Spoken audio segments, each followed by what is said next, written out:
नमस्कार, बहुत स्वागत है आपका न्यूज़ नेशन के डिजिटल प्लेटफॉर्म पे। मैं हूं आपके साथ ज्योति तनेजा भसीन। देश में लगातार होते रेल हादसों ने सभी को हैरान कर दिया है। एक बार फिर से रेल हादसा हुआ है और ये झारखंड के चक्रधरपुर के पास हुआ है। चक्रधरपुर में दरअसल हावड़ा से मुंबई मेल जा रही जो ट्रेन थी, वो उसके सारी बोगियां जनरल डिब्बे को छोड़ के सारी बोगियां पटरी से उतर गई। 2 लोगों की मौत हो गई है, कई लोग जख्मी हुए हैं, कुछ लोग गंभीर रूप से भी जख्मी हुए हैं। बड़ा सवाल लगातार होते इन रेल हादसों के बाद जो खड़ा होता है कि आखिर ये हो क्या रहा है? बार-बार ये रेल हादसे क्यों हो रहे हैं? इसकी वजह, इसकी पड़ताल ज़रूर करनी होगी। देखिए, पिछले 13 दिन में 7 रेल हादसे हो चुके हैं। अगर मैं आपको डेट वाइज़ बताऊँ तो वो भी मैं आगे आपको बताऊँगी, लेकिन सवाल ये खड़ा हो रहा है कि आखिर ये हो क्या रहा है? अब किसकी वजह से ये हादसा हुआ है? क्या इसके पीछे रीज़न्स रहे हैं? ये अब जाँच की जाएगी, जाँच का विषय होगा। लेकिन इस बीच खबर ये है कि 12810 जो ट्रेन संख्या है, रात को लगभग 11 बजे के लगभग ये हावड़ा से निकली थी मुंबई की तरफ जाने के लिए, कि जब ये झारखंड के चक्रधरपुर के पास पहुंची, वहीं पर ही जब रात में सभी लोग सो रहे थे, नींद के आगोश में थे, तभी लगभग 3 बजे के लगभग ये हादसा हो जाता है और उसके जो 18 बोगियां हैं वो पटरी से उतर जाती हैं। अब वो तस्वीरें जो टॉप एंगल से ली गई तस्वीरें और जो तस्वीरें हैं वो देखकर हर कोई हैरान हो गया कि ये उस वक्त हुआ हादसा है जब लोग गहरी नींद में थे। लोग एकदम से भौचक्के रह गए कि आखिर ये उनके साथ क्या हुआ है। क्या अब ट्रेन में सफर करना सुरक्षित नहीं रहा? क्योंकि लगातार ट्रेन में जो हादसे हो रहे हैं, उसके बाद तो यही सवाल खड़ा हो रहा है कि क्या अब ट्रेनें जो हैं वो लोगों के लिए सुरक्षित नहीं है? क्योंकि आए दिन इस तरह की घटनाएं सामने आ रही हैं, आए दिन लोगों की मौत हो रही है।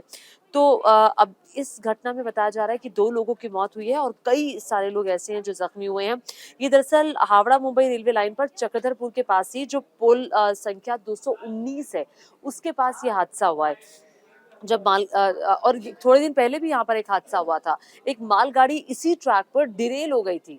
अब 2-3 दिन बाद ही जो हावड़ा मुंबई मेल एक्सप्रेस है वो भी डिरेल हो जाती है। उसके कुछ पटरी ऐसे डब्बे जो हैं वो उतर गए। इस घटना के बाद से कई ट्रेनें जो हैं वो रद्द कर दी गई हैं। हावड़ा कांटाबाजी एक्सप्रेस को, खड़गपुर धनबाद एक्सप्रेस को, हावड़ा बारबिल एक्सप्रेस को रद्द कर दिया गया है। इसके अलावा कुछ ट्रेनों को शॉर्ट टर्मिनेट कर दिया गया है क्योंकि वो जो ट्रैक है वो अभी खाली नहीं कराया गया। इसी वजह से कुछ ट्रेनों को शॉर्ट टर्मिनेट किया गया है। इसमें बिलासपुर टाटा एक्सप्रेस को राउरकेला में शॉर्ट टर्मिनेट किया गया है। एर्नाकुलम टाटा एक्सप्रेस को चक्रधरपुर में शॉर्ट टर्मिनेट किया गया है। हावड़ा चक्रधरपुर एक्सप्रेस को आगरा में शॉर्ट टर्मिनेट किया गया है। तो ये वो ट्रेनें हैं जो लंबी दूरी की ट्रेनें हैं जिन्हें शॉर्ट टर्मिनेट किया गया है और कुछ ट्रेनों को डाइवर्ट भी किया गया है। अगर आपका भी प्लान है लंबी दूरी की यात्रा का और इस तरफ से अगर आपकी ट्रेन गुजरने वाली है, आपके किसी रिश्तेदार की ट्रेन गुजरने वाली है, तो आप इस बात की ताकीद ज़रूर कर लें कि कहीं कोई ट्रेन शॉर्ट टर्मिनेट तो नहीं हुई है, कहीं वो रद्द तो नहीं हो गई है और कई रूट्स भी डाइवर्ट किए गए हैं। हालाँकि रेलवे की तरफ से कई सारे हेल्पलाइन नंबर भी जारी किए गए हैं लोगों की सहायता के लिए और जैसे ही ये घटना घटी उसके बाद एक मेडिकल ट्रेन को भी भेजा गया और रेलवे की तरफ से बसेस को भी बाकायदा भेजा गया ताकि जो लोग उस ट्रेन से उतरें तो वो लोग अपने गंतव्य स्थान तक पहुंच पाए। उन लोगों के लिए इस तरह की तैयारी रेलवे की तरफ से की गई है। राहत और बचाव का काम किया जा रहा है, ट्रैक को खाली करने का काम किया जा रहा है। जो पूरा प्रशासनिक अमला है वो मौके पर मौजूद है, रेलवे का प्रशासनिक अमला मौके पर मौजूद है।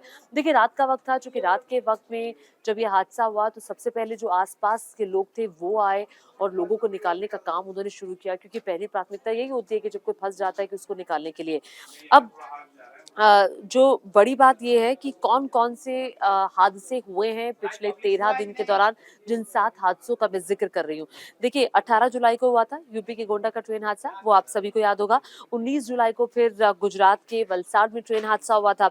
20 जुलाई को यूपी के अमरोहा में ट्रेन हादसा हुआ। फिर 21 जुलाई को राजस्थान के अलवर में ट्रेन हादसा हुआ। 21 जुलाई को एक और ट्रेन हादसा हुआ था बंगाल में और 29 जुलाई को बिहार में ट्रेन हादसा हुआ और 30 जुलाई को झारखंड में ट्रेन हादसा हुआ। अब ये सिलसिलेवार होते जो हादसे हैं वो रेलवे के परिचालन पर सवाल खड़ा कर रहे हैं। रेलवे के परिचालन में आखिर कहाँ खामी है, कहाँ दिक्कत है? क्योंकि आपको याद होगा कि रेलवे की तरफ से एक कवच बनाया गया था और कहा गया था कि भाई ये कवच जो है ये रेलवे का दरअसल कवच साबित होगा और इससे जो दुर्घटनाएं हो रही हैं रेलवे की उस पर लगाम लगेगी। वो तो नहीं हुआ। अब देखिए एक और बात है और कुछ आंकड़े मैं अब आपके सामने रखना चाहूँगी। 2017 से आप सभी जानते हैं कि पहले एक रेलवे का एक अलग से बजट पेश किया जाता था। 2017 में क्या हुआ कि केंद्र सरकार ने रेलवे का जो अलग से बजट जो पेश होता था, वो पेश करना बंद कर दिया। रेलवे पर तभी से ही कहा जा रहा है कि थोड़ा कम ध्यान शुरू हो गया।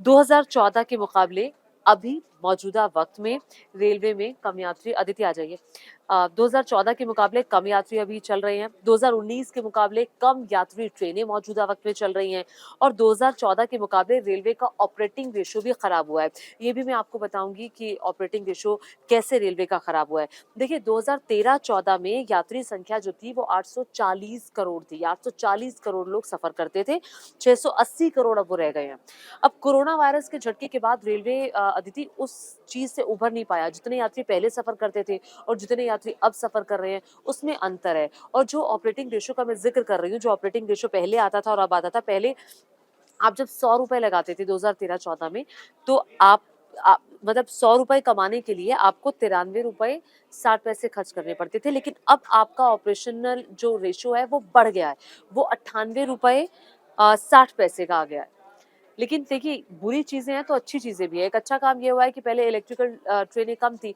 अब इलेक्ट्रिक ट्रेनें बहुत ज्यादा हो गई हैं उनकी संख्या 93% रूट इलेक्ट्रिक हो गए हैं जो 2013-14 के दौरान लगभग 35% के आसपास थे तो ये काम अच्छा हुआ है लेकिन रेल हादसे भी बढ़ गए हैं मैं जानना चाहूंगी कि अभी चूंकि वायनाड से राहुल गांधी सांसद है उनका एक वहां पर भी हादसा हुआ है और यहाँ पर भी आज हादसों का दरअसल दिन है अब इधर ट्रेन हादसा हुआ है उधर हमने देखा कि भूस्खलन हुआ है वायनाड में इधर अखिलेश यादव ने सवाल उठाए ममता बनर्जी सवाल उठा रही हैं कांग्रेस पार्टी के कई नेता सवाल उठा रहे हैं तो क्या अभी पॉलिटिकल क्या अपडेट आ रहा है कौन क्या सवाल उठा रहा है देखिए मैम सबसे पहले तो मैं आपको एक ये चीज़ अभी आप बता रही थी डेटा कि रेलवे को क्या फ़ायदा क्या नुकसान हुआ है कोरोना काल के बाद रेलवे को जो है फ़ायदा भी बहुत ज़्यादा हुआ है रेलवे ने बहुत कॉस्ट कटिंग की है जिसके बाद रेलवे को नहीं मुनाफे देखिए मुनाफे हुए लेकिन नहीं लोगों को कॉस्ट कटिंग जो की है उन्होंने लगभग 1 लाख अपने जो कर्मचारी है वो कम किए हैं वो इसलिए कम किए हैं क्योंकि आपकी यात्री संख्या कम हो गई है आपकी जब यात्री संख्या कम होगी पहले के मुकाबले ट्रेनें कम चलेंगी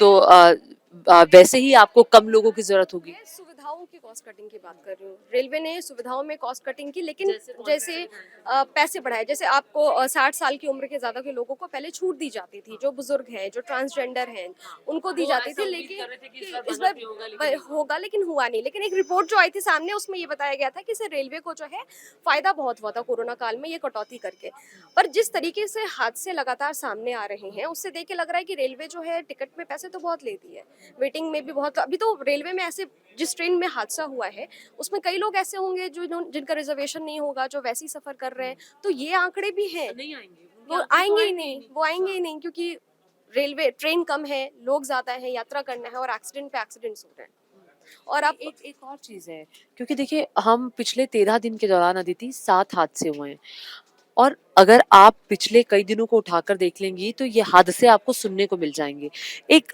जब जब एक आम नागरिक इन हादसों के बारे में सुनता है देखता है तो उसको लगता है यार ट्रेन से सफर करना भी अब सेफ नहीं है बिल्कुल मेरे मेरे मन में भी मेरे जहन में भी यही ख्याल आया क्योंकि मैं ट्रेन से सफ़र करती हूँ जब भी अपने घर जाती हूँ और आप मेरी कहाँ रहती मैं बिहार रहती हूँ और दिल्ली से बिहार का जो रास्ता है वो काफ़ी लंबा है मतलब मुझे 17-18 घंटे लग जाते हैं कई बार ट्रेन लेट होती है तो 23-24 घंटे भी लग जाते हैं ऐसे में जब भी मैं ट्रेन में बैठती हूँ तो मेरे मन में यही ख्याल आता है कि क्या मैं सही सलामत घर पहुँच पाऊंगी क्योंकि जिस तरीके से लगातार हादसे सामने आ रहे हैं अभी हाल ही में एक कंचनजंगा एक्सप्रेस जो थी दार्जिलिंग जा रही थी वो बिहार वाली रूट पे ही थी बिहार से वो जलपाईगुड़ी वाली साइड जा रही थी तो वहां पे एक्सीडेंट हुआ तो बिहार झारखंड वाले रूट में लगातार एक्सीडेंट्स हो रहे तो कहीं ना कहीं दिमाग में ये सवाल ट्रेन पे बैठने के पहले तो जरूर आता है कि क्या अगला नंबर कहीं मेरा तो नहीं है क्या मैं जिस ट्रेन में बैठने जा रही हूँ कहीं उसका एक्सीडेंट तो नहीं हो नहीं, आप जाएगा ऐसा मत सोचिए। ऐसा आप बिल्कुल मत सोचिए। देखिए अखिलेश यादव का भी बयान आया, अखिलेश यादव ने कहा है कि इतना बड़ा बजट है कि फिर भी दुर्घटना क्यों हो रही है, लोगों को सुविधाएँ क्यों नहीं मिल रही हैं। आज की घटना में जिन लोगों की जान गई, उनके लिए सरकार कुछ करे, हालाँकि उनके लिए मुआवज़े का ऐलान किया गया है और भविष्य में ऐसी घटनाएँ ना हों, इसके कोई पुख्ता इंतज़ाम किए जाएँ। तो देखिए रेलवे की तरफ से पुख्ता इंतज़ाम किए जाते हैं। एक रेलवे ने इंट्रोड्यूस किया था कवच और कवच को इंट्रोड्यूस करके रेलवे की तरफ से कहा गया था कि जो आए दिन होने वाली घटनाएँ हैं, वो कम होंगी। आपको लगता है कि जब से रेलवे का बजट अलग से पेश किया जाना शुरू हुआ, उसके बाद से शायद रेलवे पर कम ध्यान जा रहा है, ऐसा आपको लगता है? 2019 की एक रिपोर्ट बताती है जिस टाइम पे पीयूष गोयल शायद रेल मंत्री थे, उस टाइम पे हादसे बहुत कम हुए थे और अभी जो है वो हादसे लगातार बढ़ते जा रहे हैं, लगातार बढ़ते जा रहे हैं। तो रेलवे को अलग से बजट दिया गया है, कवच की बात हो रही है, लेकिन एक्सीडेंट्स नहीं रुक रहे हैं। ये एक बहुत ही बड़ा सवाल है और विपक्ष जो सवाल उठा रहा है वो बिल्कुल सही है, बिल्कुल वाजिब है, बिल्कुल जायज़ है कि आखिर इन हादसों को रोकने के लिए सरकार क्या कर रही है। बजट तो दे रही है पर वो बजट कहाँ खर्च हो रहा है। बिल्कुल बजट दे रही है, बजट कहाँ खर्च हो रहा है और ज़रूर इस पर भी बताना चाहिए रेल मंत्री को। देखिए, अखिलेश यादव ने एक तंज़ भी कसा, उन्होंने इसको पेपर लीक से जोड़ दिया। कहा कि पेपर लीक तो रिकॉर्ड पर चल रहा था, अब जो ट्रेन के एक्सीडेंट्स हैं, उनका भी एक रिकॉर्ड बनने वाला है। एक्चुअली ये रिकॉर्ड है, पिछले 13 दिन में अगर 7 हादसे हो जाएँ और वो भी ऐसे वक़्त में जब टेक्नोलॉजी इतनी एडवांस हो चुकी है, आप कवच की बात कर रहे हैं, आप कह रहे हैं कि अब हम पहले के मुकाबले मज़बूत हुए हैं, सशक्त हुआ है रेलवे, तो कहाँ कहाँ मज़बूती है? कहाँ लोगों को सुरक्षा मिल पा रही है। अब ट्रेन में सफ़र करने वाला व्यक्ति तो ये सोचेगा ना कि मैं रात को यात्रा कर रहा हूँ, पता नहीं मेरी जो ट्रेन है वो डिरेल ना हो जाए, जैसा इन लोगों के साथ हुआ और जैसे पहले भी कई बार हो चुका है। तो रेलवे की तरफ से क्या बयान आता है, इस बात का इंतज़ार रहेगा। जी, बिल्कुल, अब देखना होगा रेलवे इस पे क्या कदम उठाती है और रेल मंत्री इस पर क्या कहते हैं क्योंकि हादसे लगातार सामने आ रहे हैं और जो पिछले कुछ सालों में जो लगातार ये हादसे बढ़ते जा रहे हैं, जब ये हादसा रेलवे का नया सामने आता है ना, तो बालासोर ट्रेन एक्सीडेंट उड़ीसा, वो हमेशा ज़हन में उसकी एक पिक्चर बनने लग जाती है। अभी वाली जो ट्रेन एक्सीडेंट हुई, उसकी 20 बोगियाँ पटरी से उतर गई है। लोग मतलब सो रहे हैं ट्रेन में, सुबह के हाँ, पौने 4 बजे थे, वो सो रहे हैं, उनको पता भी नहीं उनके साथ क्या हुआ, अचानक से ट्रेन टकरा जाती है, एक्सीडेंट हो जाता है। मतलब मालगाड़ी से कैसे टकरा गई? ये तो सबसे बड़ा सवाल है। मतलब एक एक पटरी पे दूसरी ट्रेन आ गई और वो टकरा भी रही है। तो बहुत सारे ऐसे हादसे हैं जो सवाल खड़े करते हैं। अब इस खबर से जुड़ा जो भी अपडेट आएगा, आप देखेंगे न्यूज़ नेशन के डिजिटल प्लेटफ़ॉर्म पे। फिलहाल के लिए इतना ही। न्यूज नेशन अब व्हाट्सएप पर खबरों के ताजा अपडेट के लिए न्यूज नेशन के इस क्यूआर कोड को स्कैन करें